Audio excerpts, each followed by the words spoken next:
welcome back to Sports Intel. My name is Matt, and today we will be giving you an update on what happened during the second and third days of the NFL draft. Specifically, I'm going to pick two teams I think came out on top and two teams that pretty much did horrible jobs in the last 2 days of the draft to better their teams.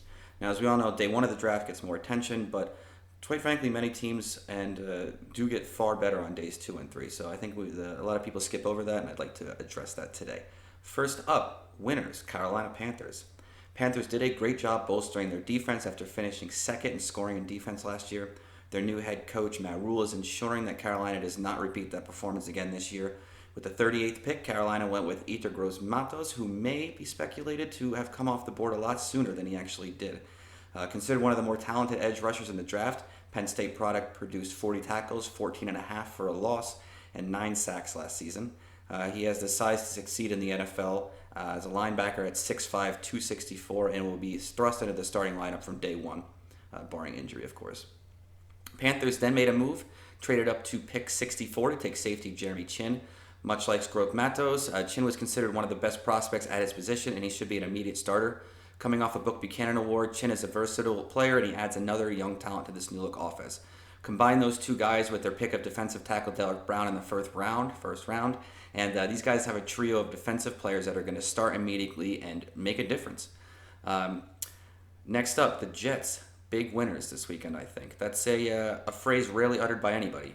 They made a great pickup taking Denzel Mims from Baylor to help them get another wide receiver for Sam Darnold to play alongside. He's a true speedster, torching defenses for 28 touchdowns in his 3 years with the Bears, and he's a big target, going 6'3". He's not only been praised for his work or his results at the combine, but his work ethic as well, which is very important. He also might be a flyer as a late fantasy sleeper if he ends up starting with the Jets, which is possible. It's possible. Now, the Jets really tackled their needs at secondary as well with the 68th pick and selected Ashton Davis from California. Linchpin for the Golden Bears defense, this 2-year starter reeled in 6 interceptions and made quarterbacks really think twice about throwing to his side of the field. He has the ability to cover the slot or play high safety and gives the Jets a versatility at their backfield. The only real head-scratcher here was them taking James Morgan with the 125th pick. Jets already have a 23-year-old quarterback, and Darnold is far superior, so why pick him here? Morgan's a big guy. He's got a strong arm. Maybe the Jets are just rolling the dice that he develops into a legit backup, but, who knows? I don't know. It's scratching my head on that one still. Now, the losers. First up, Las Vegas Raiders. We started off strong in the first round with them. They took Henry Ruggs third in the first round to give them another receiving option, but then they took 2 more receivers, back-to-back picks in the third round, which seems a lot of overkill.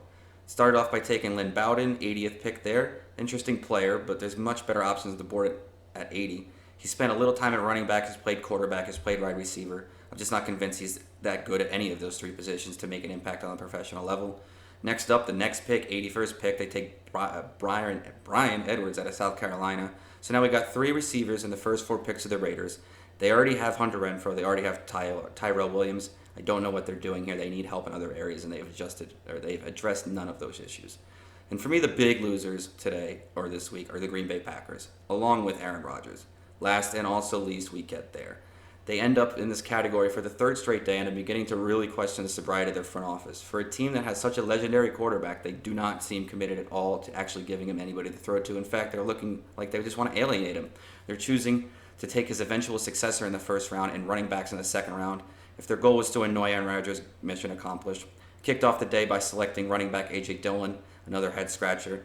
They have obvious holes in other parts of their lineup, and they're not addressing them. So it seems to me that the Packers are kind of giving up on Aaron Rodgers in this era of football, waiting to repackage, waiting to rebrand and redraft a whole new team whenever they can finally get rid of him, which I don't know, is a huge head-scratcher to me. As again, Aaron Rodgers is a phenomenal quarterback, and personal feelings aside, they should be doing everything they can to keep him happy and keep him full of talent in Green Bay. That's it for us today. We will be back again tomorrow with some more sports picks, sports news, and everything else under the sun. Thanks.